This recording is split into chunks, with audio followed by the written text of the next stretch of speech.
இன்றைக்கு ஒரு காரியம் தியானிக்க போகிற ஸ்தோத்திரம் துதி.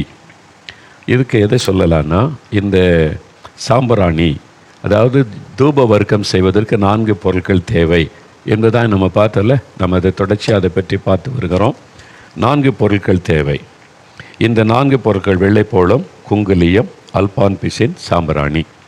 இந்த 4ஐயும் சம அளவில் சேர்த்து தூப வர்க்கம் என்று உண்டாக்க ஆண்டவர் சொல்லுகிறார். அந்த தூப வர்க்கம் அதை நெருப்பில் போடும்போது அதிலிருந்து புகை எழும்புகிறது. அதை ஜெப தூபம் என்று சொல்லி வேதத்திலே பார்க்கிறோம். பரிசுத்தவான்களுடைய ஜெபம் தூபமாக எழும்பி தேவ சமூகத்திற்கு செல்லுகிறது. வெளிப்படுத்தின விசேஷத்தில் நம்ம பார்க்கிறோம். அப்போ ஜெபம் என்பது தூப வர்க்கம் என்பதாக வேதத்திலே பழைய பாட்டிலே சொல்லப்படுகிறது. புதிய பாட்டிலே வரும்போது இந்த 4 விதமான ஜெபங்களை ஆவியானவர் எழுதி வைத்திருக்கிறார். எப்படி அந்த தூப வர்க்கம் செய்வதற்கு 4 பொருட்கள் சேர்க்கப்படுகிறதோ, அதெல்லாம் ஒன்றாக இணைக்கு சேர்க்கப்படும் போது தான் அங்கே ஒரு தூப வர்க்கம் என்பது முழுமை பெறும். அதே மாதிரி இந்த 4 விதமான ஜெபங்களையும் நம்ம புரிந்து கொண்டு செய்யும்போது தான் நம்முடைய ஜெபமானது ஒரு தூபமாய் தேவ சமூகத்தில் எழும்பி பலன் கொடுக்க முடியும். அதனால தான் இதை குறித்து பார்க்கிறோம். கர்த்தருடைய ஜெபம், இயேசு கிறிஸ்து ஒரு மாடல் ப்ரேயர் கற்றுக் கொடுத்தார்ல, மத்தேயு 6 அதிகாரம் 9-13 அந்த ஜெபத்தை நீங்கள் கவனமாக பார்த்தீங்கன்னா இந்த 4 விதமான காரியங்களும் அந்த ஜெபத்தில் இருப்பதை பார்க்க முடியும். ஆமாம், நீங்கள் அதனால தான் உங்களுக்கு விளக்கி கொண்டே வருகிறேன். நீங்கள் திரும்ப திரும்ப அதை ஒருமுறை வாசித்து தெளிவுபடும் போது அது குறித்து ஆழமாக அறிந்து கொள்ள முடியும். இந்த 4 அம்சங்களும் கர்த்தருடைய ஜெபத்தில் இருப்பதை பார்க்க முடியும். சரி, இந்த நாளில் சாம்பிராணி என்பதை குறித்து, அது ஸ்தோத்திரம் துதியை அது குறிக்கும். ஜெபத்தில் ஸ்தோத்திரம் பண்ணுவது, துதி செலுத்துவது, அது சாம்பிராணி, அது இணையாக சொல்லப்படுகிறது. இந்த சாம்பிராணி என்கிற பொருள் என்பது அநேகமாக அரேபியாவிலையும் இந்தியாவின் சில பகுதிகளில் பளிங்கு கற்கள் இருக்குல்ல, பளிங்கு கற்கள், வட இந்தியாவின் சில பகுதிகளெலாம் பளிங்கு கற்கள் அது கிடைக்கிறதில்ல, அந்த மலைப்பகுதி, பளிங்கு கற்கள் கிடைக்கிற மலைப்பகுதி. அந்த கற்களுக்கு மத்தியில் வளருகிற ஒரு விதமான மரம், அதனுடைய பட்டையை குத்துவதினால் அதிலிருந்து ஒரு பிசின் உண்டாகி கிடைக்கும். அது ஒரு நல்ல வாசனை உள்ளது. வாசனை உள்ள அந்த பிசினுக்கு பெயர் தான் சாம்பிராணி என்பது. அது நெருப்பில் போட்ட உடனே அப்படியே புகை எழும்பும். நான் ஓமன் தேசத்துக்கு போயிருந்த சமயம் அங்கே சலாலானி ஒரு இடம் இருக்கிறாரு. அங்கே பெரிய மலைப்பிரதேசம், நிறைய மலைப்பகுதி. யோபு அங்கே வாழ்ந்ததாக சரித்திர குறிப்புகள் சொல்லுகிறது. அதற்கேற்ற மாதிரி அங்கே போனால் ஒரு அரபி தேசத்தில் இருக்கிற மாதிரியே தெரியாது. வாழைத்தோட்டம், தென்னந்தோட்டம், பெரிய வயல்வெளிகள், செழிப்பாக இருக்கும், மழை பெய்யும். அது வித்தியாசமாக இருக்கும். அதாவது இந்த வளைகுடா நாடுகளிலேயே. அது மாத்திரம் இந்த மலைப்பகுதிக்கு போனால் யோபுடைய வாழ்ந்த பகுதின்னு சொல்லி சில காரியம் வச்சுருக்கிறாங்க. அது நம்பும்படியாக இருக்கிறது. ஏன்னு சொன்னால் அங்கே பார்த்தேன் நான், ஒட்டகங்கள், பெரிய மந்தை, ஆயிரக்கணக்கான ஒட்டகங்கள் ஒரே இடத்துல, அப்படி நான் பார்த்தது அங்கே தான். மாடுகள், ஆடுகள், யோபுடைய சரித்திரத்தில் சொல்லி அதெல்லாம் அங்கே கிராமப்புறங்கள் அவ்வளோ திரளாக இருப்பதை பார்க்க முடிந்தது. அங்கே இந்த சாம்பிராணி ரொம்ப விசேஷமானது. ஆமாம், அங்கே சாம்பிராணி கடைகளில் நிறைய வச்சு விற்கிறாங்க, ஏர்போர்ட்டில் வச்சு விற்கிறாங்க, ரொம்ப வாசனையாக இருக்குது. உலகெல்லாம் அங்கே வாங்கிட்டு போகிறாங்க. அப்போ இந்த மாதிரி பளிங்கு கற்கள் கிடைக்கிற இந்த மலைப்பகுதியில் ஒரு மரம், அதனுடைய பட்டையை குத்தும்போது அதிலிருந்து வடிகிற பிசின், அதுதான் சாம்பிராணி. அது வாசனை உள்ளது. நாம் அறிந்திருக்கிறபடி வீடுகளில், கிராமங்கள்லாம் அந்த ஒரு தழலில் சாம்பிராணி புகைப்படுவோம், பார்த்திங்களா, கொசு போயிடும், ஒரு வாசனை வீட்டுக்குள்ளே இருக்கும். அது ஒரு நல்லது கூட, ஆரோக்கியத்தை கொடுக்கக்கூடியது. அதனால் இதை பயன்படுத்துவாங்க. இதை தேவ சமூகத்தில், ஆண்டவருடைய சமூகத்தில், அதாவது கர்த்தருடைய சமூகத்தில் இந்த நெருப்பில் அதை போட்டு தூபமாக இதை எழும்ப பண்ணுவது. இதை வேத புஸ்தகத்திலே பழைய பாட்டிலே ஆண்டவர் சொல்லி இருக்கிறதே நம்ம பார்க்கிறோம். இது ஜெபத்தினுடைய 4வது பகுதி, அது ஸ்தோத்திரம். 1 தீமோத்தேயு 2 இருக்குல்ல, அந்த வசனம் பாருங்கள். எல்லா மனுஷருக்காகவும் விண்ணப்பம் பண்ணணும், ஜெபம் பண்ணணும், வேண்டுதல் செய்யணும், ஸ்தோத்திரம் பண்ணணும். இந்த 4மே இருக்கணும். எல்லா மனுஷருக்காக ஜெபிக்கும் போது, ஒரு தேசத்துக்காக ஜெபிக்கும் போது. அப்போ ஸ்தோத்திரம் என்பது பாருங்கள், கர்த்தருடைய ஜெபத்தில் இயேசு சொல்கிறார் பாருங்கள், ராஜ்யமும் வல்லமையும் மகிமையும் உம்முடையது. தேவனை புகழ்ந்து அவர் சொல்லுகிறதை நம்ம பார்க்கிறோம். அதாவது தேவனுக்கு ஸ்தோத்திரத்தை ஏறெடுப்பது. ஜெபத்தினுடைய ஆரம்பத்திலும் ஸ்தோத்திரம் இருக்கும், முடிவிலும் ஸ்தோத்திரம் இருக்கும். பார்த்துருக்கீங்களா? ஆரம்பத்தில் கர்த்தருடைய ஜெபத்தில் கூட பரமண்டலங்களில் இருக்கிற பிதாவே உம்முடைய நாமம் பரிசுத்தப்படுவதாக, அது தேவனை துதிப்பது. ஆரம்பத்திலேயும் ஆண்டவரை துதிக்கிற துதி இருக்கும், ஜெபத்தினுடைய முடிவில் ராஜ்யமும் வல்லமையும் மகிமையும் உம்முடையவைகளே, அதிலும் தேவனை துதிக்கிற துதி இருக்கும். அப்போ நம்ம எப்போ ஜெபம் பண்ணினாலும் ஒரு ஸ்தோத்திரத்தோடு கூட ஜெபத்தை ஆரம்பிக்கணும், ஸ்தோத்திரத்தோடு ஜெபத்தை முடிக்கணும். இதுதான் வேதம் நம்ம கற்றுக் கொடுக்கிறார். அதனால தான் நம்ம எப்போ எந்த காரியத்துக்கு ஜெபித்தாலும் முதலாவது தேவனை துதித்து தான் அந்த ஜெபத்தை ஆரம்பிக்கணும். அதில் துதி ஸ்தோத்திரம் இருக்க வேண்டும். கடைசியிலையும் ஆண்டவரை துதிக்கிற துதி இருக்க வேண்டும். இது எதை குறிக்கிறது என்பதாய் சொன்னால், நம்ம ஆண்டவரை துதிக்கும் போது தேவ பிரசன்னம் இருக்கிறது, கர்த்தருடைய மகிமை இருக்கிறது, அவர் துதிகளின் மத்தியில் வாசம் பண்ணுகிறவர், அதையெல்லாம் சொல்லுகிறோம். உண்மைதான். நம்ம ஆண்டவரை துதிக்கும் போது அவருடைய பிரசன்னம் நம்ம இருக்கிற இடத்தை சூழ்ந்து கொள்ளும். அந்த ஆண்டவருடைய பிரசன்னம் நம்மை ஆட்கொள்வதை உணர முடியும். என்னால் அவர் துதிகளின் மத்தியில் வாசம் பண்ணுகிற ஒரு தேவன். பரலோகத்தில் எப்பவும் துதி செலுத்திக்கிட்டே இருக்காங்கல்ல ஆண்டவருக்கு. நீர் பரிசுத்தர் பரிசுத்தர் பரிசுத்தர்னு ஓயாமல் தேவதூதர்கள் அவரை புகழ்ந்து கொண்டே துதித்து கொண்டே இருக்கிறாங்க. அதுக்கு மத்தியில் தேவன் வாசம் பண்ணுகிறார். அதற்கென்றே பிரத்யேகமான ஒரு தூதர்களுடைய சேனை நியமிக்கப்பட்டு இருக்கிறாங்க. அதனால தான் நம்முடைய ஆலயங்களில் கூட பாருங்களேன், ஒரு ஆராதனை ஆரம்பிக்கும் போது ஸ்தோத்திர பாடலோடு அதை ஆரம்பிப்பார். துதித்து ஒரு ஜெபம் பண்ணி ஸ்தோத்திர பாடலோடு ஆராதனை ஆரம்பிக்கும். முடிவு நடக்கும்போது பாருங்கள், ஒரு ஸ்தோத்திர ஜெபம் ஸ்தோத்திர பாட்டோட அந்த ஆராதனை முடியும். நீ கவனித்து பாருங்கள், கடைசியிலேயே ஒரு ஸ்தோத்திர பாட்டு பாடி அதை முடிப்பாங்க. இந்த ஆரம்பத்திலையும் கடைசியிலையும் தேவனை துதிக்கிற துதி இருக்கும். இது வேதத்தில் சொல்லப்பட்டிருக்கிற காரியம். இயேசு கற்றுக் கொடுத்த ஜெபத்திலும் அதை நம்ம தெளிவாக நம்ம பார்க்கிறோம். அது ரொம்ப அவசியம். அப்படி ஆண்டவரை துதிக்கும் போது தேவ பிரசன்னம் இறங்குகிறது, கர்த்தருடைய மகிமை தேவாலயத்தில் இறங்குகிறது. நம்ம வீட்டில் ஆண்டவரை துதித்து ஜெபிக்கும் போது ஆண்டவருடைய பிரசன்னம் இறங்குகிறது. நம்ம எங்கே ஒரு வனாந்தரத்தில் போய் ஜெபித்தாலும் தோட்டத்தில் போய் ஜெபித்தாலும் நம்முடைய ஜெபத்தில் முதலாவது ஆண்டவரை துதிக்க ஆரம்பிக்கும் போது கர்த்தருடைய பிரசன்னம் இறங்குகிறது. அதையெல்லாம் நம்ம உணர்கிறோம். நல்லது. முதலாவது நம்ம எதிர்பார்ப்பது தேவனுடைய பிரசன்னம். ஆண்டவரை துதித்து ஸ்தோத்தரிக்கும் போது கர்த்தர் அங்கே பிரசன்னமாக இருக்கிறார். அவர் துதிகளின் மத்தியில் வாசம் பண்ணுகிறவர். அதையெல்லாம் நம்ம அறிந்திருக்கிறோம். துதித்து பாடுகிறோம். ஸ்தோத்திர பலிகளை நம்ம ஏறெடுக்கிறோம். அது ஒன்று. அதில் இன்னொரு ரகசியம் இருக்கிறது. என்ன தெரியுமா? ஆண்டவரை துதித்து ஸ்தோத்தரிக்கும் போது நம்முடைய விசுவாசத்தை நம்ம வெளிப்படுத்துகிறோம். அதுதான் இந்த ஜெபத்தில் ரொம்ப முக்கியமான விஷயம். நாம் ஆண்டவர் மேலே வச்சிருக்கிற விசுவாசத்தை அதன் மூலமாக வெளிப்படுத்துகிறோம். இப்போது தானியேல் 6ஆம் அதிகாரம் 10ஆம் வசனம் பாருங்கள். பைபிளில் சில வசனத்தை வாசித்து நம்ம அதை குறித்து பேசும்போது இன்னும் தெளிவாக அறிய முடியும். தானியேல் 6ஆம் அதிகாரம் 10வது வசனம் பாருங்கள். பழைய ஏற்பாட்டில் 1038வது பக்கம் 1038வது பக்கம் பழைய ஏற்பாட்டில் தானியேலின் புஸ்தகம் 6ஆம் அதிகாரம் 10ஆம் வசனம் பாருங்கள், கவனமாக பாருங்கள், நான் வாசிக்கிறேன். தானியேலோவென்றால் அந்த பத்திரத்திற்கு கையெழுத்து வைக்கப்பட்டது என்று அறிந்த போதிலும் தன் வீட்டுக்குள்ளே போய் தன் மேலறையிலே எருசலேமுக்கு நேராக பலகணிகள் திறந்திருக்க அங்கே தான் முன் செய்து வந்தபடியே தினம் 3 வேளையும் தன் தேவனுக்கு முன்பாக முழங்கால் படியிட்டு ஜெபம் பண்ணி ஸ்தோத்திரம் செலுத்தினான். என்ன வருதா? ஜெபம், ஸ்தோத்திரம். தினம் 3 வேளை அவர் ஜெபிக்கிறதுக்குன்னு ஒரு இடத்தை பிரத்யேகப்படுத்தி வைத்திருந்தார். முழங்காலில் நின்று ஜெபிக்கிற பழக்கத்தை வைத்திருந்தார். யூதர்கள் எருசலேமை நோக்கி ஜெபிப்பாங்க. ஏன்னா அதான் தேவாலயம் இருந்த இடம். அதனால் தேவன் வாக்கு கொடுத்து இந்த ஆலயத்தை நோக்கி யார் வேண்டிக் கொண்டாலும் என்றால் தேவாலயத்தில் பெரிய தேவன் ஜெபத்தை கேட்கிறவர். அதனால் யூதர்கள் எருசலேம் தேவாலயம் இருந்த அந்த திசையை நோக்கி அவங்க ஜெபம் பண்ணுவது பழக்கம். நம்ம இப்போ அப்படி ஜெபிக்க தேவையில்லை. எருசலேமை பார்த்து அந்த திசையை நோக்கி ஜெபிக்கணும் அவசியம் இல்லை. ஏனென்றால் இப்போ நம்முடைய ஆண்டவர் இயேசு மரணத்தை ஜெயித்து உயிர்த்தெழுந்து பரலோகத்தில் ஏறி பிதாவின் வலது பாரசத்தில் உட்கார்ந்திருக்கிறார். இப்போ அவர் எருசலேமில் இல்லை, பரலோகத்தில். அப்போ அவர் எங்கு வியாபித்திருக்கிறவர். அதனால் தான் இயேசு ஜெபம் பண்ணும்போது தன் கண்களை ஏறெடுத்து வானத்திற்கு நேராக ஏறெடுத்து ஸ்தோத்திரம் பண்ணி அப்பத்தை ஆண்டவர் எடுத்து பிட்டு கொடுக்கும்போது பைபிள்னு ஸ்தோத்திரம் பண்ணி அதை பிட்டு சீஷர்களுக்கு கொடுக்குறாருல, அந்த எல்லாருக்கும் பகிர்ந்து கொடுங்கன்னு ஆண்டவர் அப்பத்தை பெருக பண்ணினது. அப்போ வானத்துக்கு நேராய் கண்களை ஏறெடுத்து இயேசு நமக்கு கற்றுக் கொடுத்தாரு. இப்போ நீங்கள் ஒரு குறிப்பிட்ட இடத்தை நோக்கி ஜெபிக்கணும் அவசியம் இல்லை. ஏன்னா இயேசுக்கு புண்ணிய ஸ்தலமே கிடையாது. ஆலயத்தை நோக்கி ஜெபிக்கணும் அவசியம் கிடையாது. ஒரு குறிப்பிட்ட மலையை நோக்கி ஜெபிக்கணும் அவசியம் கிடையாது. அப்படி ஜெபித்தால் அது ஒரு விக்கிரக ஆராதனை ஆகிவிடும், பாவமாகிவிடும். நம்ம கண்களை வானத்துக்கு நேராக எடுத்து பரலோகத்தின் தேவனை நோக்கி ஜெபிக்கணும்.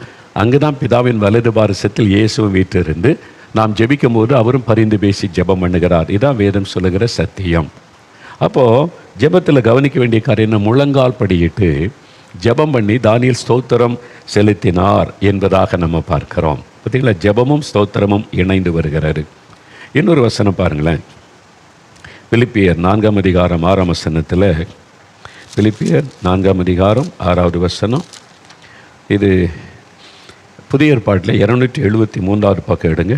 273வது பக்கம் எடுத்துட்டிங்களா? புதிய ஏற்பாட்டில் பரட்டுங்க. பிலிப்பியர் 4ஆம் அதிகாரம் எடுத்துக்கொள்ளுங்க. 6வது வசனம் பாருங்கள். எடுத்துட்டிங்களா? பைபிளை பாருங்கள். நீங்கள் ஒன்றுக்கும் கவலைப்படாமல் எல்லாவற்றையும் குறித்து உங்கள் விண்ணப்பங்களை ஸ்தோத்திரத்தோடு கூடிய ஜெபத்தினாலும் வேண்டுதலினாலும் தேவனுக்கு தெரியப்படுத்துங்கள். இந்த வசனத்தில் கூட என்னெல்லாம் வருது பாருங்கள். விண்ணப்பங்கள், ஸ்தோத்திரங்கள், ஜெபங்கள், வேண்டுதல்கள், 4 காரியம் வருதா? இந்த வசனத்திலேயே 4 காரியமும் சொல்லப்படுகிறது. இந்த ஜெபத்தினுடைய 4 பரிமாணங்களும் இந்த வசனத்திலும் சொல்லப்படுகிறார்.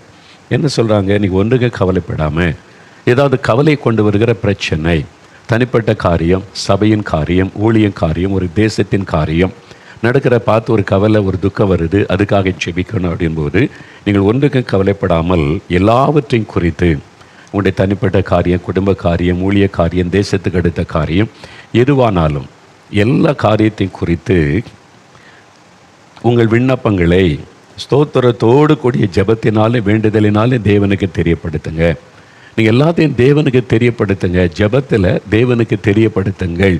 இதான் வசனம் சொல்லுகிற சத்தியம். தெரியப்படுத்திட்டா என்ன நடக்கும்? எல்லா புத்திக்கு மேலான தேவ சமாதானம் நம்முடைய உள்ளத்தை நிரப்பி ஆட்கொள்ளும்.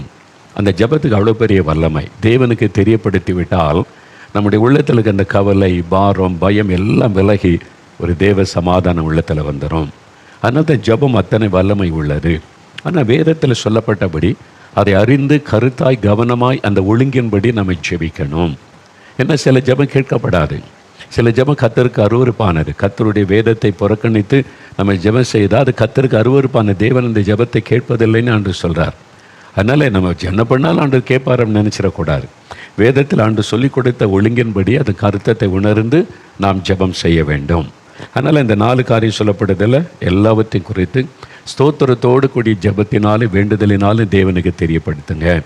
அப்போ ஸ்தோத்திரத்தோடு கூடியதான ஜெபம், விண்ணப்பம், வேண்டுதல் ரொம்ப முக்கியம். இதை கவனிக்கணும். ஸ்தோத்திரம், ஆண்டவரை துதி சொல்லி ஸ்தோத்தரிப்பது என்பது ரொம்ப முக்கியமான விஷயம் ஜெபத்தில்.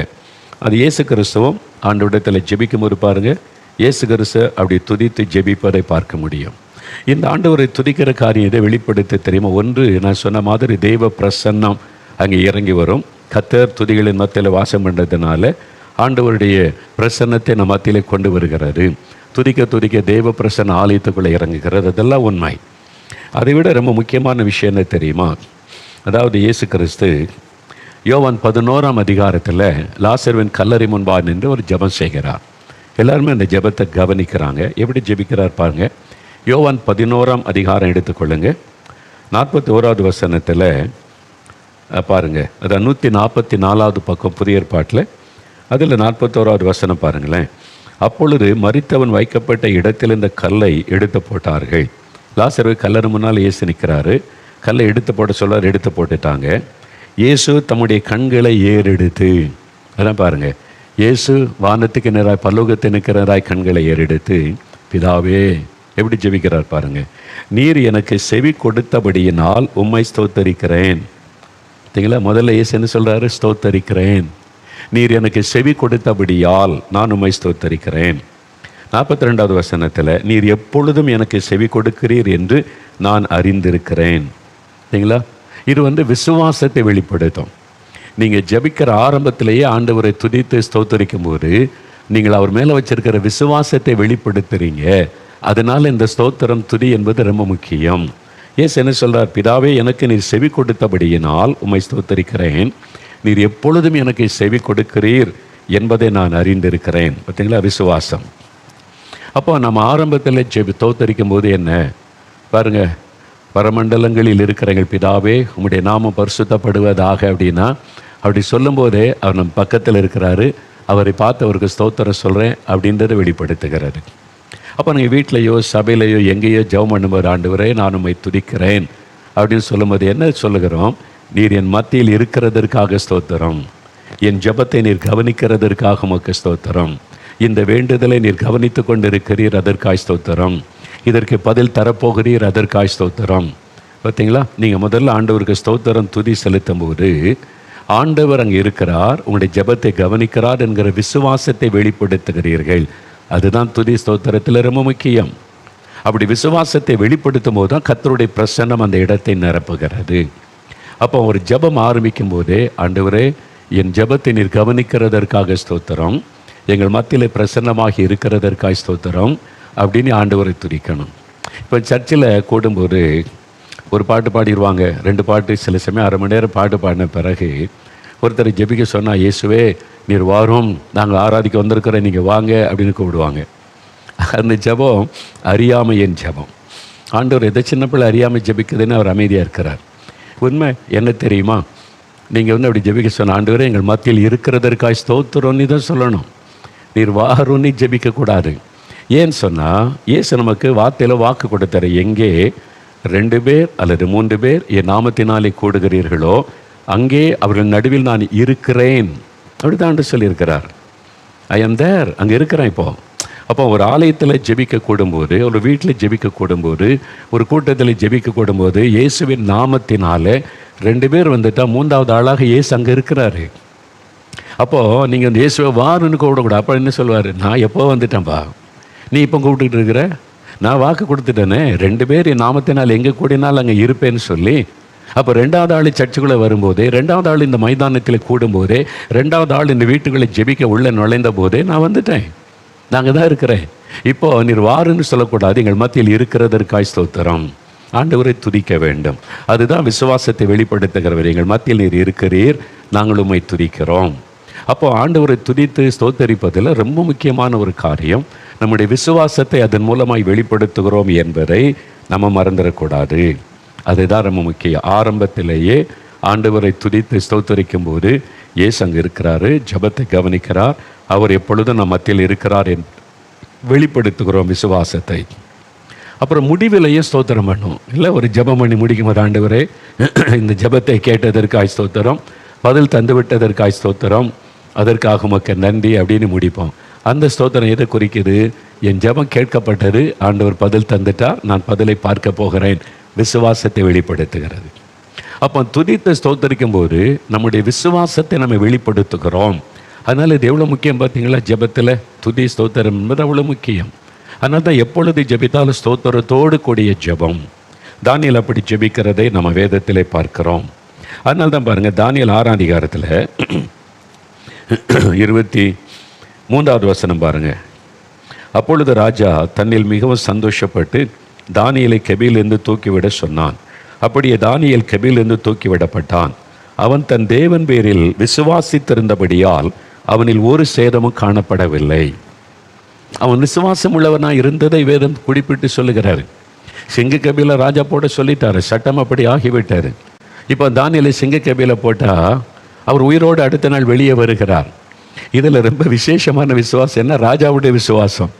அந்த ராஜா ஒரு புறஜாதியான். ஆனால் அவர் சொல்கிறார், தானியேலே நீ ஆராதிக்கிற உன் தேவன் உன்னை தப்பிவிக்க வல்லவராக இருந்தாரா?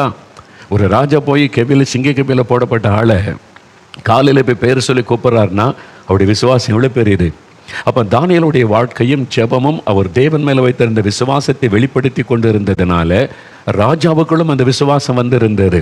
ஏன்னா தானியேலை இடைவிடாமல் ஆராதிக்கிற தேவன். அவர் கடந்த நாட்களில் தானியேலை கொண்டு எவ்வளோ செய்திருக்கிறார். அந்த சிங்கம் ஒரு சேதப்படுத்தாதுன்னு ராஜாக்குள்ள ஒரு விசுவாசம் வந்தது. தானியேலுடைய ஜெப வாழ்க்கை அதை அறிந்திருந்ததுனால. அதனால தான் சொல்ல, நீ இடைவிடாமல் ஆராதிக்கிற உன் தேவன் உன்னை தப்புவிக்க வல்லவராக இருந்தாரா அப்படின்னு கேட்குறாரு. பாருங்களேன், சிங்க கபியில் போட்டாச்சியா செத்து போயிருப்பான்னா ராஜா சிங்க கபிக்கு வரணும்னு அவசியமே இல்லையே. யோசித்து பாருங்கள், அவருடைய விசுவாசம், தானியேலின் நிமித்தம் அவருக்குள்ளே உண்டான விசுவாசம். பார்த்தீங்களா?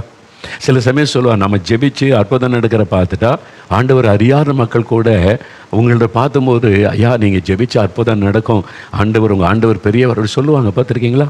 டாக்டர்ஸு சொல்லுவாங்க, இது ஒன்றும் செய்ய முடியாது, நீங்கள் உங்கள் கடவுள்கிட்ட ஜெபம் பண்ணிக்கொள்ளுங்க, அது நடந்தோடனே நீங்கள் ஜெபம் பண்ண ஜெபம் தான் இந்த அற்புதம் நடந்திருக்குன்னு அவங்க கிறிஸ்தவர் அல்லாத டாக்டர்ஸ் கூட சந்தோஷமாக சொல்லுவாங்க. பார்த்துருக்கீங்களா? ஏன்னா உங்களுடைய விசுவாசம் அவங்களுக்குள்ள ஒரு பாதிப்பை உண்டாக்கி இருக்கிறாரு. தானியேலுடைய விசுவாசம், அவனுடைய ஜெபம், அவன் தேவனை துதிக்கிறது ராஜாவுக்குள்ளே ஒரு பாதிப்பை உண்டாக்கி இருந்தார். அப்போ நீங்கள் வசிக்கிற இடத்துல, வேலை செய்கிற இடத்துல, படிக்கிற இடத்துல உங்களுக்குள்ள இருக்கிற விசுவாசம், நீங்கள் தேவனை துதித்து ஜெபிக்கிற ஜெபத்தினுடைய அந்த ஒரு வல்லமை கூட இருக்கிறவங்களுக்குள்ள பாதிப்பை உண்டாக்கணும். உண்டாக்கி இருக்கிறா? யோசித்து பாருங்கள். ராஜா சொல்கிறார் பாருங்கள், தானியேல் விசுவாசித்திருந்தபடியால் அவனுக்குள் ஒரு சேதமும் காணப்படவில்லை. அந்த விசுவாசம், அந்த விசுவாசத்தை வெளிப்படுத்துகிற விதம் தான் ஆண்டவரை துதிப்பது, ஆண்டவரை ஸ்தோத்திரம் பண்ணுவது. அப்போ ஆரம்பத்தில் பொதுவாக என்ன செய்வோம்? ஆண்டவருடைய வல்லமை, அவருடைய நாமம், அவருடைய பராக்கிரமம், அவருடைய அற்புதங்களை சொல்லி ஆண்டவரை துதிப்போம் இல்லை? அது நம்முடைய விசுவாசத்தை அப்படியே வருத்திக்க பண்ண பலப்படுத்தும். அவருடைய பெயர் வல்லமை உள்ள தேவனுக்கு ஸ்தோத்திரம், ஒருவராய் பெரிய காரியங்களை செய்கிற தேவனுக்கு ஸ்தோத்திரம், ஒருவரும் சீரக்கூடாத ஒளியில் வாசம் பண்ணுகிற தேவனுக்கு ஸ்தோத்திரம், செங்கடலை பிளந்த ராஜாதி ராஜனுக்கு ஸ்தோத்திரம், கண்மலையிலிருந்து தண்ணீரை புறப்பட பண்ணினவருக்கு ஸ்தோத்திரம். அப்படி அற்புதங்களை நீங்கள் சொல்லி துதித்து பாருங்கள். உங்களை அறியாமலே உங்களுக்குள்ள விசுவாசம் அப்படியே பெருக்கெடுக்கும். அப்போ ஆண்டவரை துதிக்கும் போது ஒன்று தேவ பிரசன்னம் வருகிறது, ரெண்டாவது உங்களுக்குள்ள விசுவாசம் பெருக்கெடுக்கிறது, உங்களுடைய விசுவாசம் பலன் அடைகிறது. அதனால தான் ஜெபத்தில் தேவனை துதிப்பது ரொம்ப முக்கியமான விஷயம், ஸ்தோத்திரம் சொல்லுவது முக்கியமான விஷயம். இப்போ துதிப்பது என்பது கர்த்தருடைய நாமம், அவருடைய வல்லமை, அவருடைய அற்புதங்களை சொல்லி அவரை புகழுவது, அது துதிப்பது. ஸ்தோத்திரம் என்பது தேங்க்ஸ் கிவிங், அவர் செய்த நன்மைகளுக்கு அவருக்கு நன்றி சொல்லுவது. அப்போ நன்றி சொல்லும்போது விசுவாசம் பலனடை. கடந்த நாட்கள் ஆண்டவரே, என் ஆபத்தில் என்னை காத்து கொண்டீங்களே உங்களுக்கு நன்றி, என் ஜெபத்துக்கு பதில் கொடுத்தீங்களே உங்களுக்கு நன்றி, நான் இப்படி கேட்டேன் இப்படி செஞ்சீங்களே உங்களுக்கு நன்றி. அந்த நன்றி தேங்க்ஸ் கிவிங் சொல்லும்போது உங்களுடைய விசுவாசம் அப்படியே விருத்தி ஆகும். இவ்வளோ நாள் செஞ்சுருக்கிறாராங்க, இதுக்கு முன்னால் ஆண்டவர் இப்படி செய்திருக்கிறார், இனிமேலும் செய்வார் அப்படின்ற விசுவாசம் உங்களுக்குள்ள அப்படியே ரைஸ் ஆகும், எழும்பும். அதனால் ஆண்டவரை துதிக்கும் போதும் நன்றி சொல்லும் போதும் நமக்குள்ள ஒரு விசுவாசம் பெருக்கெடுத்து வருவதை உணர முடியும். அதனால தான் அது ரொம்ப முக்கியமான ஒரு காரியம், ஜெபத்தில் கவனிக்கணும். சிலர் ஒரு ஜெப குறிப்பு சொன்னால் எடுத்த உடனே தட்டப்புடான்னு ஜெபிப்பான். பார்த்துருக்கீங்களா?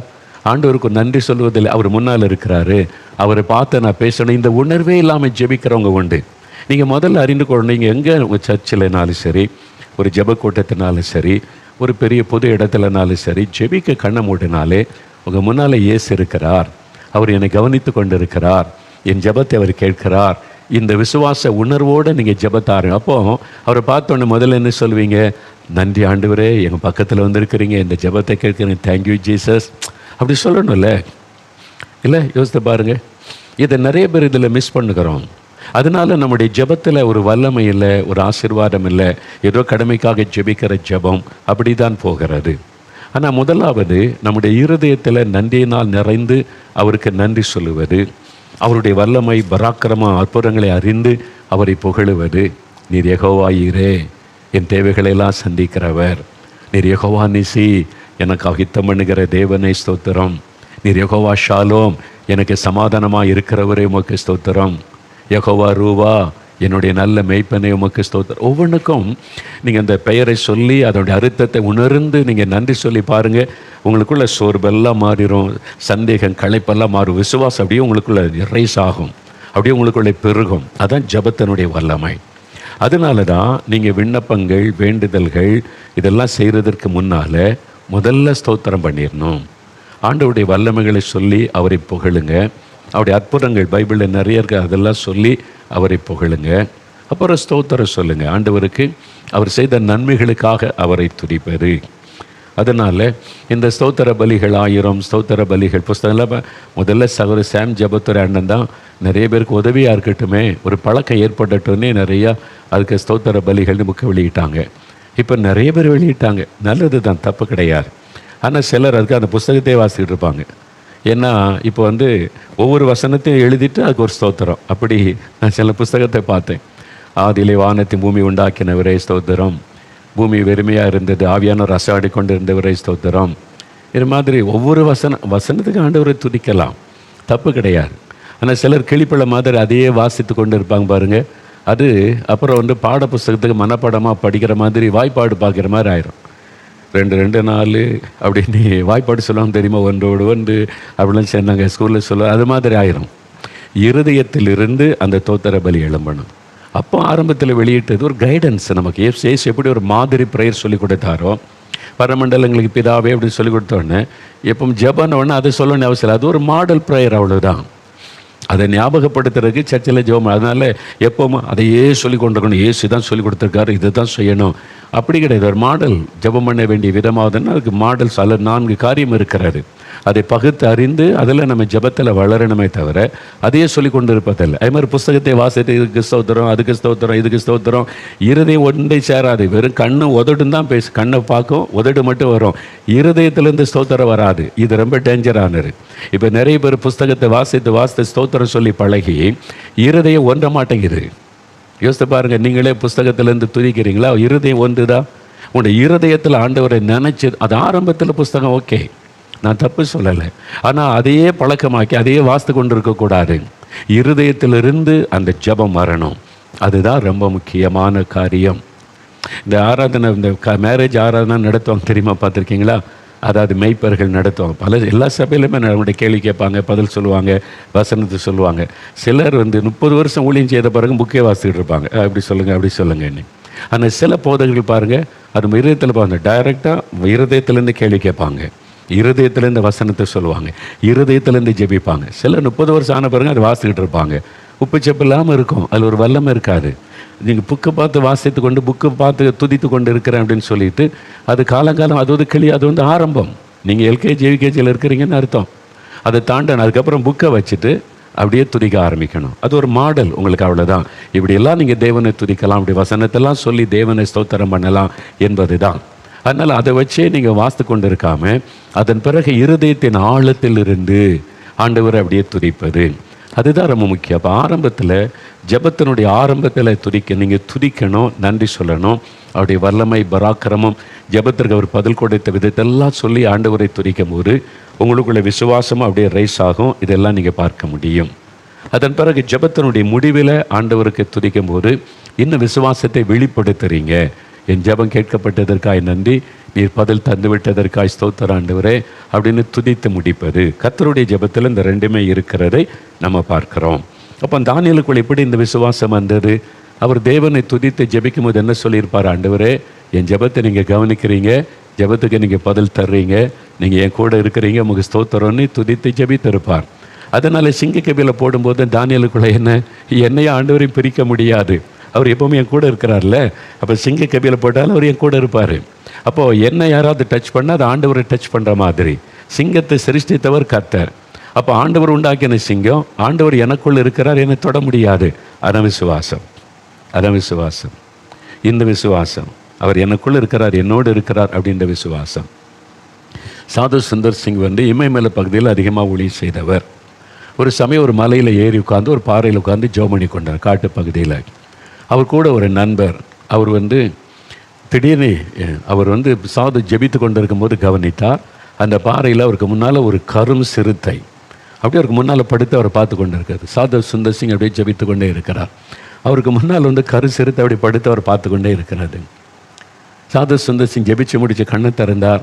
அந்த கருப்பு அந்த சிறுத்தை அங்கே தான் இருக்குது. அவர் பதஷ்டமடையில் கல்லங்கள் அமைதியாக பார்த்து கொண்டு இருந்தார். அதை அவரை பார்த்துட்டு எளிமை அப்படியே நடந்து போய்விட்டார், ஒன்றுமே பண்ணவில்லை. அவருடைய நண்பர் ஆச்சரியத்தோடு கேட்டார் சாதுகிட்ட, நானே பயந்துட்டேன், கொலை நடுங்கி போச்சு, உங்கள் முன்னால் கரு சிறுத்தை இருக்கிறது பயங்கரமான மிருகம், ஆட்களை அடிச்சிடும், அது உங்கள் முன்னால் இருக்கிற பார்த்துட்டு ஏதாவது உங்களுக்கு 1000 பயந்துட்டேன், நீங்கள் பயப்படவும் இல்லை, பதஷ்டம் அடையவில்லை, எப்படி அது உங்களை ஒன்றுமே செய்யலையேன்னா சாது சொன்னார், இந்த சரீரை நான் என்னை முழுதை இயேசுக்கு ஒப்பு கொடுத்துட்டேன்ல, அதனால் இந்த மாம்சத்தில் நான் செத்து போயிட்டேன், இது மரித்த மாமிசம், இதை அது சிறுத்தை அடித்த விட அதுக்கு டேஸ்ட் இருக்காது, அதுக்கு தெரியும் இவருக்குள்ளே இருக்கிறது இயேசு கிறிஸ்து, நம்மை சரிசித்தவர் அவருக்குள்ளே இருக்கிறாரு, அவரை தொட முடியாது அப்படின்னு அதுக்கு தெரியும். அதனால் அது மாதிரிலாம் அமைதியாக போயிட்டு, அதனால் என்ன பதஷ்டம் அடையவில்லை என்பதாய் சாது சொன்னாங்க. அப்போ தானியேல் அப்படி தான், சிங்கங்கள்லாம் இருக்குது, உரிமைகிட்டு இருக்குது, உள்ளே போடுறாங்க, அதெல்லாம் உண்டாக்குனவர் என் கூட இருக்காரு, அதனால் என்னை சேதப்படுத்தாது. அதான் விசுவாசம். அந்த விசுவாசம் தேவனை துதிக்க துதிக்க நீ கூட இருக்கிறதற்காய் ஸ்தோத்திரம், என்னோடு இருக்கிறீங்க, என்னோடு வர்றீங்க, என்ன கூட எப்போவுமே இருக்கிறீங்க, அப்படி ஆண்டவர் துதித்து கொண்டே இருக்கும் பொழுது விசுவாசம் பலன் அடையும். அந்த விசுவாசம்தான் எந்த சூழ்நிலையும் பதஷ்டம் இல்லாதபடி நம்மை காத்துக்கொள்ளும். எந்த மாதிரி சூழ்நிலை, சிங்கமே வந்தாலும் சரி, சிறுத்தையே வந்தாலும் சரி, ஒரு பதஷ்டம் இல்லாமல், என்னங்க இவ்வளோ நடக்குது, அமைதியாக இருக்கீங்க, ஆமாம் என் கூட ஒருவர் இருக்கிறார்ல, நான் அவரை துதிக்க துதிக்க அவருடைய பிரசன்னத்தை உணர்ந்துக்கிட்டே இருக்கிறேன்ல, இதுதான் கிறிஸ்தவ வாழ்க்கை. அதனால் ஜெபத்தில் தேவனை துதிக்கிறது, ஸ்தோத்திரம் பண்ணுறது அவ்வளோ முக்கியமான ஒரு விஷயமாக நம்ம எடுத்துக்கொள்ளணும். அப்போ நீங்கள் எப்போ ஜெபம் பண்ணாலும் முதலாவது அவரை துதித்து ஸ்தோத்தரிக்கணும். இன்னும் புக்கை பார்த்தே படிச்சுக்கிட்டு இருக்காருங்க, சரியா? அது ஆரம்பம். கொஞ்ச நாள் படிச்சுட்டீங்க, இனிமேல் தெரிஞ்சுட்டு எப்படியெல்லாம் தேவனை துதிக்கணும், என்ன வசனத்தை சொல்லி எப்படி துதிக்கணும்னு தெரியும். அதை தூர வச்சுட்டு இருதயத்தில் அப்படியே ஆண்டவரை முன்னால் நிறுத்தி நீங்கள் புஸ்தகத்தை பார்த்து துதித்து கொண்டு இருக்காருங்க. அவரை பார்த்து துதிக்க பழகுங்க, ஸ்தோத்திரம் சொல்ல பழகுங்க. இப்போ நீங்கள் எவ்வளோ படிச்சிட்டீங்க, வசனத்தெல்லாம் படிச்சிட்டிங்கல்ல, இப்போ மனசில் ஆழமாக பதிந்திருக்குல்ல, கண்களை மூடி அவரை பார்த்து அவருக்கு நேராக அவங்க முன்னால் நிற்கிற அவரை பார்த்து சொல்லுங்கள், ஆண்டவரே நாம துதிக்கிறேன், நல்ல மேய்ப்பரே உமக்கு ஸ்தோத்திரம், புல்லுள்ள இடங்களில் என்னை மேய்க்கிறவரே உமக்கு ஸ்தோத்திரம், அமர்ந்த தண்ணீரெண்டை என்னை நடத்துகிறவரே ஸ்தோத்திரம், என் சத்துருக்களுக்கு முன்பாக பந்தை ஆயத்தப்படுத்துகிறவரே ஸ்தோத்திரம், என் தலை எண்ணெயால் அபிஷேகம் பண்ணுகிறவரே ஸ்தோத்திரம். நீங்கள் இதை வார்த்தை ஒன்று நான் சொல்கிறதுக்கும் மனதிலிருந்து அப்படியே அந்த வார்த்தை சொல்லி துதிக்கிறதுக்கு வித்தியாசம் தெரியுதா? நீங்களே சோதித்து பாருங்கள். அதனால் எல்கேஜியில் உட்காந்துருக்காருங்க, அப்போ தான் உட்காந்து ABCDன்னு அப்படி ஒன்று சொல்லுவாங்க. 10வது வந்த பிறகு ABன்னு சொல்லுவாங்களா? இல்லை, அதெல்லாம் ஒதுக்கி வச்சுட்டு டக்கு டக்கு டக்குன்னு சொல்லுவாங்க. ABCDEFGHன்னு டக்கு டக்குன்னு சொல்லுவாங்க. அதே மாதிரி நீங்கள் புக்கை பார்த்து துதிச்சுக்கிட்டு இருந்தீங்கன்னா இன்னும் எல்கேஜியில் தான் உட்காந்துருக்கீங்க. உங்கள் ஆவிக்குரிய வாழ்க்கையில் வளர்ச்சி இல்லை, இன்னும் சின்ன குழந்தைகளாக இருக்கிறீங்கன்னு தான் அர்த்தம். அப்படி கிடையாது. அதனால் தானியேல் எப்பவும் துதிக்கிறார்னா கர்த்தர் தன் கூட இருக்கிறதை நினைத்து ஆண்டவரை துதிக்கிறதுனால அந்த விசுவாசத்தில் உறுதியாக இருந்தார். அதே மாதிரி தான் நம்ம ஜெபத்தை ஆரம்பிக்கும் போது ஆண்டவரை துதிக்கணும். அதாவது எப்போ இடைவிடாமல் ஆண்டவரை துதிக்கணும். பாருங்கள், இப்போ நான் ட்ராவலில் போகிறேன்னு வைங்களேன், ஒரு ஜெபம் ஸ்தோத்திரம் பண்ணி தான் ட்ராவல் ஆரம்பிக்கும். ஆண்டவரே உங்களுடைய தூதர்கள் எனக்கு கூட இருக்கிறாங்க, நீங்கள் வாக்கு கொடுத்தபடி என் பிரயாணத்தில் கூட வரீங்க, ஸ்தோத்திரம். அப்படி தான் ஜெபம். ஒரு இடத்து பண்ண இது வரைக்கும் என் கூட இருந்தீங்க, ஸ்தோத்திரம் ஆண்டவரே, இன்னும் கூட இருக்கிறீங்க, உமக்கு ஸ்தோத்திரம். அதாவது அந்த விசுவாசத்தை அறிக்கையிட்டு கொண்டே துதிக்கிறதில்ல, விசுவாசத்தை அறிக்கையிடுவது. நான் அந்த ட்ரெயினில் ஏறி இருக்கிறேன், நீங்கள் என் கூட இருக்கிறீங்க, இந்த ட்ரெயினில் என்னோடு இருக்கிறீங்க, உங்களுடைய பிரசன்னத்திற்காக ஸ்தோத்திரம்னு சொல்லும்போது விசுவாசம், என் கூட அவர் இருக்கிறார் அப்படின்ற விசுவாசம். இந்த விமானத்தில் ஏறுறேன், நீங்கள் என் கூட இருக்கிறீங்க, இந்த பிரயாணத்தில் என் கூட இருக்கிறக்காக ஸ்தோத்திரம், ஆண்டவரை துதிப்பது. ஒவ்வொரு காரியத்திற்கும் இது மாதிரி நீங்கள் பழகிட்டீங்கன்னா எப்பொழுதும் அவருடைய பிரசன்னத்தை உணர்ந்து கொண்டே இருக்கலாம். சிங்க கவியில் போட வேண்டியது வந்தாலும் உள்ள துதித்து கொண்டே இருக்கும். இதுதான் விசுவாசத்தில் பலம் நடைவது, ஸ்ட்ராங்காக இருப்பதனுடைய ரகசியம். அதனால நீங்கள் எப்போவுமே ஆண்டவரை அப்படி துதிக்கணும். சர்ச்சில் ஆராதனை ஆண்டவரை வாருன்னு கூப்பிட்டுலாம் இருக்கக்கூடாது. அவர் அங்கே தான் நீங்கள் வர்றதுக்கு முன்னால் அவர் வந்துட்டார், நீங்கள் தான் லேட்டு. ஆராதனை ஆரம்பித்து அரை மணி நேரம் கழித்து ஆண்டவரே வாருன்றாரு. நீ தான் லேட்டுடா தம்பி, நீ தான் லேட்டு, மகளே நீ தான் லேட்டு. நான் எப்போ வந்துட்டேன்? இங்கே 2 பேர் வந்தவுடனே என்னை துதிக்க ஆரம்பித்தோடனே நான் வந்துட்டேனே, நீ தான் பிந்தி வந்திருக்கேன்னு ஆண்டவர் சொல்லுவார். தயவுசெய்து பிந்தாருங்க, ஓகே? ஆராதனைக்கு முந்தி போக பழகுங்க. ஆராதனை ஆரம்பிக்கிறதுக்கு முன்னால் சர்ச்சுக்குள்ளே போய் முழங்காலில் நிற்க பழகுங்க. இன்னும் பிந்தி போகிறது, ஓடி ஓடி போகிறேன் அப்படின்னு சொல்கிறது எவ்வளோ நாள் இன்னும் இப்படி நிர்விசாரமாக இருக்க போகிறோம்? ஆண்டவரை துதிக்கிற நேரத்தில் நிறைய பேர் விட்டுறாரு. ஆரம்பத்தில் ஆண்டவரை துதிப்பாங்க, அந்த நேரத்துக்கு சிலர் சர்ச்சைக்கே வருவதில்லை. துதியை நீங்கள் மிஸ் பண்ணுறீங்கன்னா அவருடைய பிரசன்னத்தை மிஸ் பண்ணுறீங்கன்னு அர்த்தம்.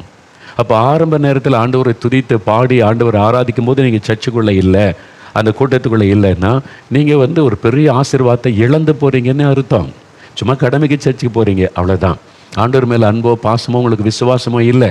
உங்களுக்கு உண்மையான விசுவாசம் இருந்தால் என்ன பண்ணுவீங்க? ஐயோ ஆண்டவர் எனக்கு அங்கே காத்திருப்பான்னு நான் போய் காத்திருக்கணும், அவருக்காக நான் முந்தி போயிடணும், அந்த ஆத்திரம்லாம் இருக்கணும்.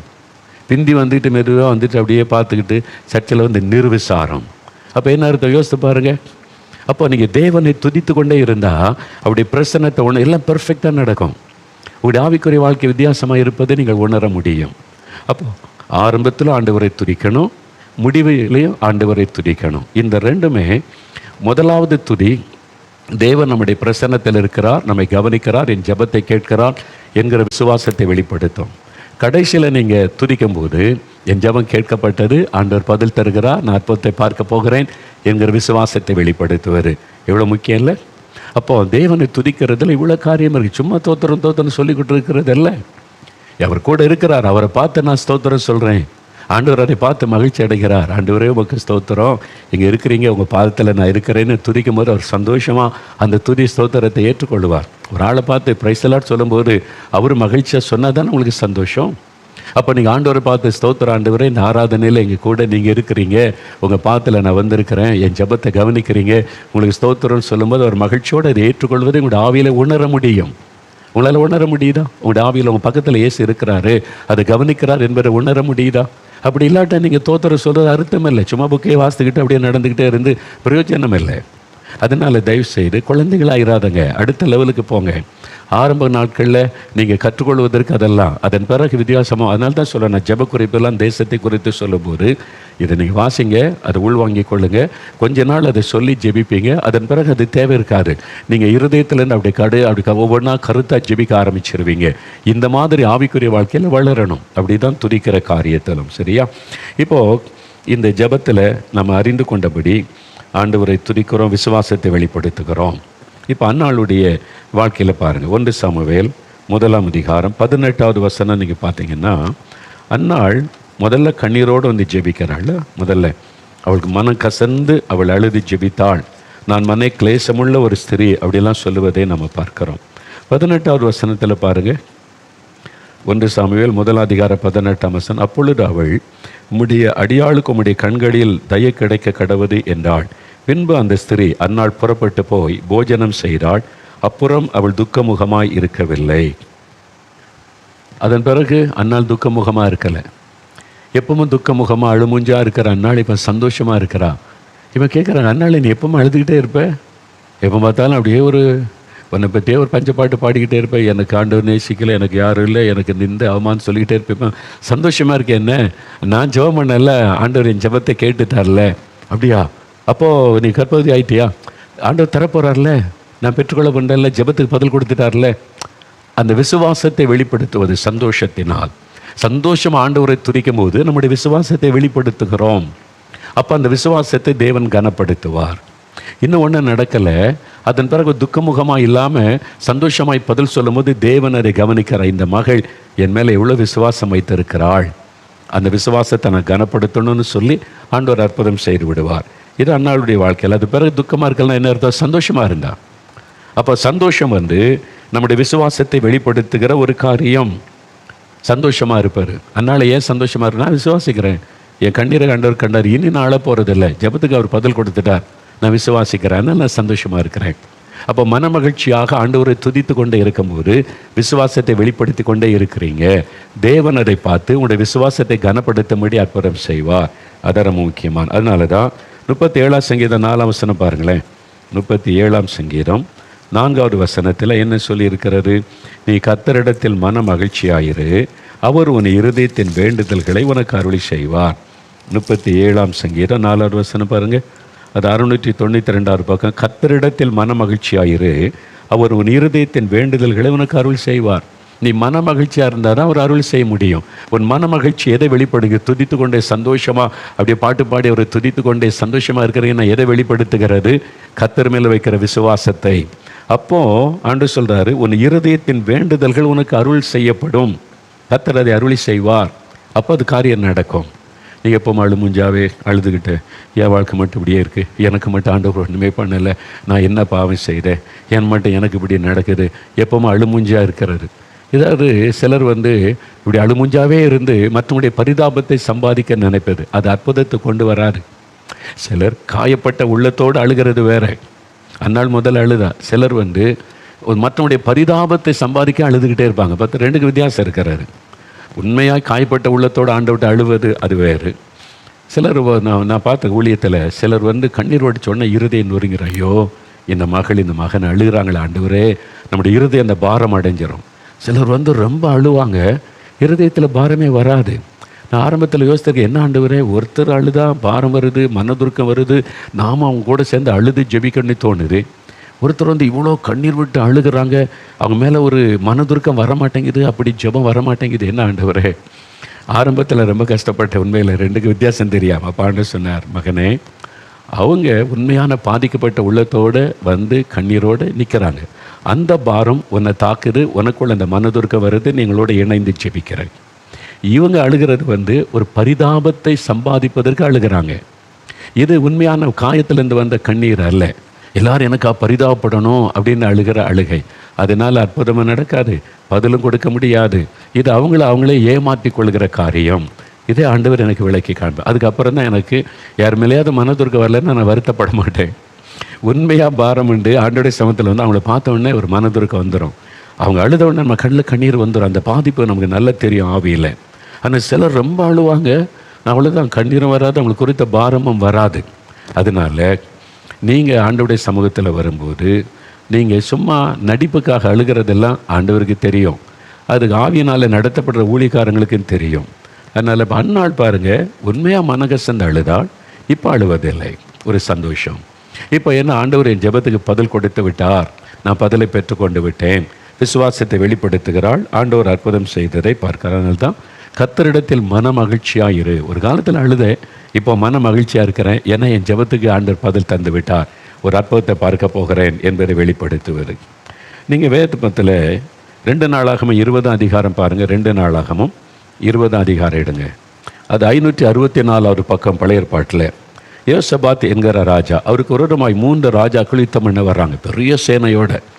அது திரள் கூட்டம், கடற்கரை மணல்தலையான சேனையோடு வர்றாங்க. இவரால் எதிர்த்து யுத்தம் பண்ணி ஜெயிக்க முடியாது. முதல்ல உபவாச ஜபத்தை கூறுகிறார். எல்லாரும் எருசலேமில் கூடி வந்து உபவாசம் பண்ணி ஜெபிக்கிறாங்க. அப்படி ஜெபித்த போது ஆவியானவர் இறங்கி பேசுகிறார். நீங்கள் பயப்படாருங்க, நான் யுத்தம் பண்ணுவேன் அப்படிலாம் அன்று பேசின உடனே 19வது வசனம் பாருங்கள். கோகாத்தியரின் புத்தரிலும் கோராகியரின் புத்தரிலும் இருந்த லேவியர் எழுந்திருந்து இஸ்ரவேலின் தேவனாகிய கர்த்தரை மகா சத்தத்தோட கம்பீரமாய் துதித்தார்கள். இன்னும் யுத்தத்துக்கு போகலை, யுத்தத்தில் ஜெயம் உண்டாகலை, யுத்தத்துக்கு நீங்கள் இன்னும் ஆரம்பிக்கவே இல்லை, அப்பொழுதே தேவனை துதிக்கிறாங்க. விசுவாசம். ஏன்னா ஜெபித்தாங்க, உபவாசம் பண்ணி ஜெபிச்சாங்க, கர்த்தர் பதில் கொடுத்துட்டார். விசுவாசத்தை வெளிப்படுத்தும்படி மகா சத்தத்தோட கம்பீரமாய் துதித்தார்கள். அந்த துதிக்கிறது விசுவாசத்தை வெளிப்படுத்துகிற ஒரு காரியம். இப்போது 21ஆம் வசனத்தில், பின்பு அவன் ஜனத்தோட ஆலோசனை பண்ணி கர்த்தரை துதியுங்கள், அவர் கிருபை என்றும் உள்ளதென்று கர்த்தரை பாடும் பாடகரை நிறுத்தினான். அவர்கள் பாடி துதி செய்த தொடங்கின போது கர்த்தர் யுத்தம் பண்ண ஆரம்பித்தார். பாடி துதிக்க ஆரம்பித்த போது கர்த்தர் யுத்தம் பண்ணி பெரிய வெற்றியை கொடுக்கிறார். இப்போ வெற்றி பெற்றவொன்னு என்ன செய்கிறாங்க அப்படின்னு பார்த்தீங்கன்னா, 26வது வசனம், 4ஆம் நாளிலே பெராக்காவிலே கூடினார்கள், அங்கே கர்த்தருக்கு ஸ்தோத்திரம் செலுத்தினார்கள். சரிங்களா? 27ஆம் வசனம், மகிழ்ச்சியோட எருசலேமுக்கு திரும்பினார்கள். பெரிய வெற்றி ஆண்டவர் தந்துட்டார், ஸ்தோத்திரம் கொடுக்க. ஒரு யுத்தம் ஆரம்பிக்கும் முன்னாலேயும் துதிக்கிறாங்க, முடிவிலேயே வெற்றி பெற்ற பிறகும் துதிக்கிறாங்க. அப்போ இந்த துதி ஸ்தோத்திரம் என்பது எவ்வளோ முக்கியம் பார்த்தீங்களா? அப்போ உங்களுடைய இருதயம் துதியினால் நிரம்பணும், உங்களுடைய நாவு ஸ்தோத்திரத்தினால் நிரம்பி இருக்கணும். எப்பொழுதும் கர்த்தரை துதித்து நம்ம ஸ்தோத்தரிக்கிற பழக்கம் உடையவர்களாக இருக்கணும். இதை நம்முடைய வாழ்க்கையில் எப்போவுமே பழகி கொள்ளணும். ஜெபத்தில் ஒரு பகுதி ரொம்ப முக்கியமானது, துதித்து ஸ்தோத்திரம் செலுத்துவது. அப்போது நம்ம இங்கே பார்க்குறோம், 3 ராஜாக்கள் வந்தாங்க இந்த யோசபாத்துக்கு விரோதமாக. நமக்கு விரோதமாக 3 காரியத்தம், உலகம், மாமிசம், பிசாசு. நம்முடைய மாமிசம் நமக்கு விரோதமாக யுத்தம் பண்ணுது, உலகம் நமக்கு விரோதமாக யுத்தம் பண்ணுது, சாத்தான் யுத்தம் பண்ணுகிறான். இந்த 3 அந்த காரியங்களை எதிரியை நம்ம ஜெயிப்பதற்கு துதி ரொம்ப முக்கியம். ஜெபம், துதி ரெண்டுமே இருக்கணும். யோசபாத் உபவாசத்தை ஜெபத்தையும் கூறுகிறார், துதிக்கிற மக்களையும் நிறுத்துகிறார். அந்த ரெண்டுமே அவசியம். அப்போது அந்த 3 எதிரிகளை ஜெயிக்க முடியும். நம்முடைய உலகம், மாமிசம், பிசாசு. ஆண்டவர் எல்லாத்தையும் சிலுவையில் ஜெயித்து விட்டார். நீங்கள் துதிக்கணும், ஆண்டவரே நீங்கள் எனக்காகத்தான் சிலுவையில் வெற்றி சிறந்தீங்க, உலகத்தை ஜெயித்தீங்க, சாத்தானை ஜெயித்தீங்க, மாம்சத்தை ஜெயித்தீங்க, அப்போ எனக்கும் ஜெயம் கொடுக்கிற தேவனுக்கு ஸ்தோத்திரம். அப்படி துதித்து பாருங்கள், நீங்கள் ஜெயித்து கொண்டே இருப்பீங்க. சாத்தான் போராடிக்கிட்டே இருப்பான், போராட்டம் வரும். ஆனால் சில சமயத்தில் தோல்வி மாதிரி தெரியும், கர்த்தர் ஜெயமாய் மாற்றி அதை கடந்து முன்னேறி போய் கொண்டே இருப்பீங்க. அப்போ ஸ்தோத்திரத்தோடு கூடிய நம்ம ஜெபிக்கிற ஜெபம் எவ்வளோ முக்கியம் பார்த்தீங்களா? இன்னொரு காரியம் பாருங்களேன், அது அப்போஸ்தலர் நடபடிகள் 16ஆம் அதிகாரம் எடுங்க. பவுலும் சீலாவும் ஊழியம் செய்தது நிமித்தம் சிறைச்சாலையில் அடைக்கப்படுறாங்க. நம்ம எல்லாருக்குமே என்ன தெரியும், பவுலும் சீலாவும் நடுராத்திரியில் கர்த்தரை துதித்தார்கள், சிறைச்சாலையின் அஸ்திபாரம் அசைந்தது, கட்டுகள் கலண்டது. இதெல்லாம் நம்ம அறிந்திருக்கிறோம், அப்படி தானே? அப்போஸ்தலர் 16:25 பாருங்கள், எடுத்துட்டிங்களா? புதிய ஏற்பாட்டில் 186வது பக்கம் பாருங்கள், எவ்வளோ முக்கியம். நடுராத்திரியிலே பவுலும் சீலாவும் ஜெபம் பண்ணி தேவனை துதித்து பாடினார்கள். காவலில் வைக்கப்பட்டவர்கள் அதை கேட்டுக்கொண்டிருந்தார்கள். சடுதியிலே சிறைச்சாலையின் அஸ்திபாரங்கள் அசையும்படியாக பூமி மிகவும் அதிர்ந்தது. உடனே கதவுகள் எல்லாம் திறவுண்டது, எல்லாருடைய கட்டுகளும் கலன்று போயிற்று. பார்த்தீங்களா? ஜெயிலில் அடைக்கப்பட்டிருக்கான். அப்போது நடுராத்திரி, இருட்டு. அந்த காலத்தில் இந்த எலக்ட்ரிக் கரண்ட்லாம் கிடையாது, இல்லை, பந்து அங்கங்கே கொளுத்தி வச்சுருப்பாங்க, சின்ன விளக்கு வச்சுருப்பாங்க, இருட்டாக தான் இருக்கும் ராத்திரி நேரங்களில். அப்போ பவுலும் சீலாவும் தேவனை துதித்து பாடினாங்க, சிறைச்சாலையின் அஸ்திபாரம் அசையும்படி தேவன் பலத்த காரியம் செய்தார் என்பதை அறிவோம். அந்த வசனத்தை நல்லா கவனித்து பாருங்கள். பவுலும் சீலாவும் ஜெபம் பண்ணி தேவனை துதித்த பாடினார். ஜெபமும் துதியும் ரெண்டும் இணைஞ்சு போகிறத நீங்கள் நல்லா கவனிக்கணும். ரெண்டுமே எப்போவுமே இணைந்து போகும். பாருங்கள், தானியேல் ஜெபம் பண்ணி தேவனுக்கு ஸ்தோத்திரம் செலுத்தினார். பவுலும் சீலாவும் ஜெபம் பண்ணி தேவனை துதித்து பாடினார்கள். யோசபாத் உபவாசித்து ஜெபம் பண்ணி துதித்து பாடுகிற பாடகரை நிறுத்தினார். எல்லாமே ஜெபமும் துதியும் இணைந்து போகணும். ஒரு பக்கமே வெறும் துதின்னு போனால், ஒரு பக்கமே இழுத்துக்கிட்டு போனால் ஒரு பூரணமான ஆசீர்வாதத்தை பார்க்க முடியாது. சில ஜெபம் இது மட்டும்தான் அப்படின்னு போனாலும் பார்க்க முடியாது. இது இணைஞ்சு, அதனால தான் இந்த 4 காரியமும் இணைந்து இருக்கணும். விண்ணப்பம், ஸ்தோத்திரம், ஜெபம், வேண்டுதல் 4 இணைஞ்சிருக்கணும் ஜெபத்தில். அதில் துதி ஸ்தோத்திரம் எல்லாத்தோட நீங்கள் விண்ணப்பம் பண்ணாலும் துதித்து ஸ்தோத்தரிக்கணும், ஜெபம் பண்ணினாலும் துதித்து ஸ்தோத்தரிக்கணும், வேண்டுதல் செய்தாலும் துதித்து ஸ்தோத்தரிக்கணும். எல்லாத்துலேயுமே இந்த துதி ஸ்தோத்திரம் இணைந்து நிற்கும். அதனால் இதில் நீங்கள் ரொம்ப கவனத்தில் ஜெப நேரத்தில் கவனித்து நீங்கள் ஆண்டவரை துதித்து ஜெபிக்கணும். பவுலும் சீலாவும் பார்த்தீங்களா, அவங்க முதலாவது ஜெபம் பண்ணி தேவனை துதித்து பாடினாங்க. ஜெபமும் துதி செய்து. இன்றைக்கி ஆலயங்களில் ஏன் சபை வளர மாட்டேங்குது, தேவனுடைய வல்லமை ஏன் வெளிப்பட மாட்டேங்குது? வெறும் பாட்டு இருக்குது. அற்புதம். அன்றைக்கி ஆதி திருச்சபையில் அற்புதம் நடந்துச்சு, வியாதேச சுகமானாங்க, பிசாசு ஓடிச்சு, பலத்த காரியம் நட. இன்றைக்கி சபையில் பாட்டு இருக்குது, ஆனால் ஏன் நமக்கு அற்புதம் நடக்கலை? ஜெபம் இல்லை. அதான் காரணம். ஜெபமும் துதி ஸ்தோத்திரமும் இணைஞ்சு போகணும். நீங்கள் யோசிச்சு பாருங்கள், சர்ச்சில் எவ்வளோ நேரம் பாட்டு பாடுறீங்க? பாட்டு பாடி துதிக்கிறது ஒரு சைடு. இன்றைக்கி அது கூட ஒரு அறியாமை. சாத்தான் நம்முடைய அறியாமைத்தான் பயன்படுத்துகிறான். ஒரு பக்கமே இழுத்துட்டு போயிடறான். ரெண்டுமே இருக்கணும். ஜெபமும் இருக்கணும், துதி ஸ்தோத்திரமும் இருக்கணும். நீங்கள் செய்திக்கு முன்னால் 1 மணி நேரம் துதி பாட்டுக்கு ஒதுக்குனீங்கன்னா 1/2 மணி நேரம் பாட்டு பாடி துதிங்க, 1/2 மணி நேரம் ஜெபம் பண்ணுங்க, 1 மணி நேரம் பிரசங்கம் பண்ணுங்கள். உங்கள் ஆராதனை வித்தியாசமாக மாறும், உங்கள் ஊழியமே வித்தியாசமாக மாறும். ரெண்டும் பேலன்ஸ் பண்ணுங்கள். அதாவது பறவைக்கு 2 ரெக்கை இருக்கிற மாதிரி துதியும் இருக்கணும், ஜெபம் 2 இருந்தால் தான் பறக்க முடியும். வெறும் துதின்னு ஒரு கையில் ஒரு ரெக்கையில் அடிச்சுக்கிட்டு இருந்தால், அதனால தான் இன்றைக்கி ஆசீர்வாதம் இல்லை, சபைக்குள்ளே தேவ வல்லமை இல்லை. பவுலும் சீலாவும் வெறும் பாட்டு பாடிக்கொண்டிருக்கல, ஜெபம் பண்ணி முதல்ல ஆண்டவரை ஜெபிக்கிறாங்க.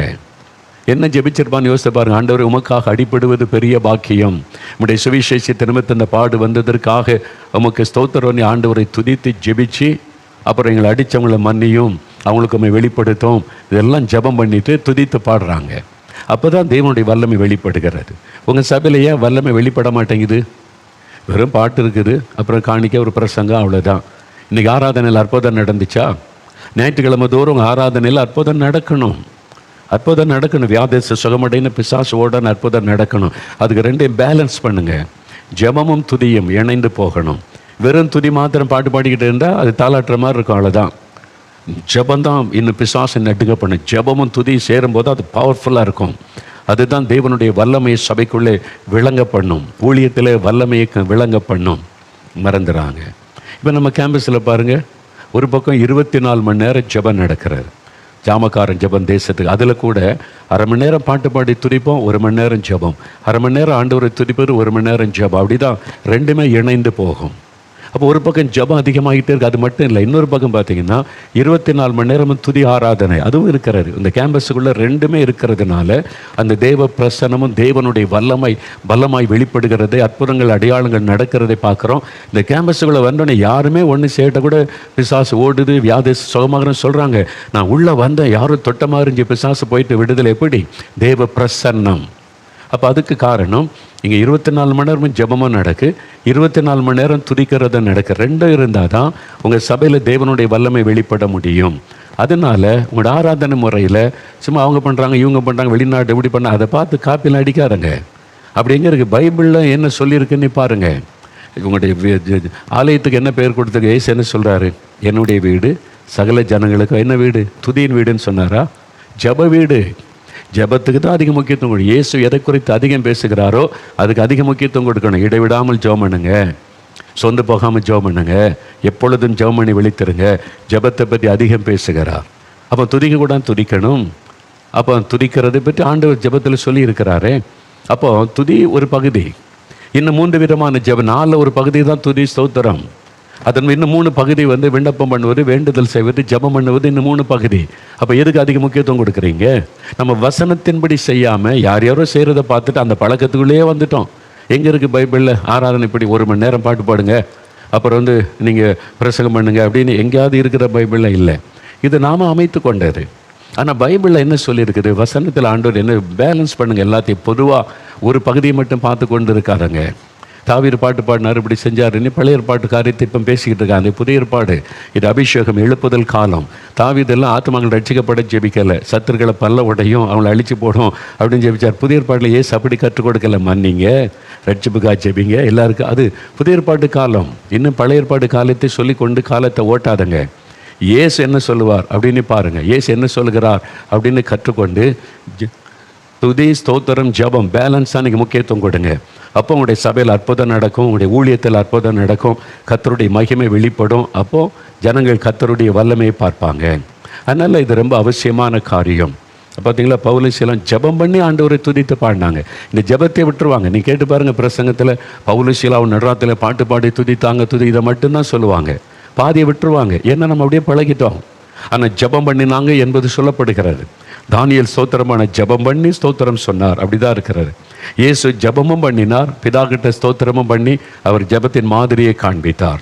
கர்த்தருடைய ஜபத்தில் ஆரம்பத்தில் ஸ்தோத்திரம், கடைசியில் ஸ்தோத்திரம், இடையில ஜபங்கள், விண்ணப்பங்கள், வேண்டுதல்கள், 3 காரியம். அப்போ இதெல்லாம் நீங்கள் அறிந்து கொண்டு முக்கியத்துவம் கொடுக்கணும். நம்ம மேலே தப்பு வச்சுக்கிட்டு ஒன்றும் நடக்க மாட்டேங்குது, இப்படி இல்லையே அப்படி இல்லை நினைக்கக்கூடாது. தயவுசெய்து ஜபத்தில் இதெல்லாம் உங்கள் வீடுகள் ஜபத்தில், குடும்ப ஜபத்தில், தனி ஜபத்தில் எல்லாமே இதை கவனித்து ஆண்டவரை துதித்து ஸ்தோத்தரிக்கிற காரியம், ஜெபிக்க வேண்டிய காரியம், அதை விண்ணப்பம் பண்ண வேண்டிய காரியம், அது மாதிரி மன்றாட வேண்டிய காரியம், இதெல்லாம் பிரித்து அந்த காரியத்துக்கு ஏற்றபடி நீங்கள் ஜெபம் பண்ணும்போது அதனுடைய பலனை பார்க்க முடியும். அதனால் ஆண்டவரே எனக்கு இந்த காரியத்தை தெளிவாக கற்றுக் கொடுங்க, நானும் உம்மை துதிக்கணும்.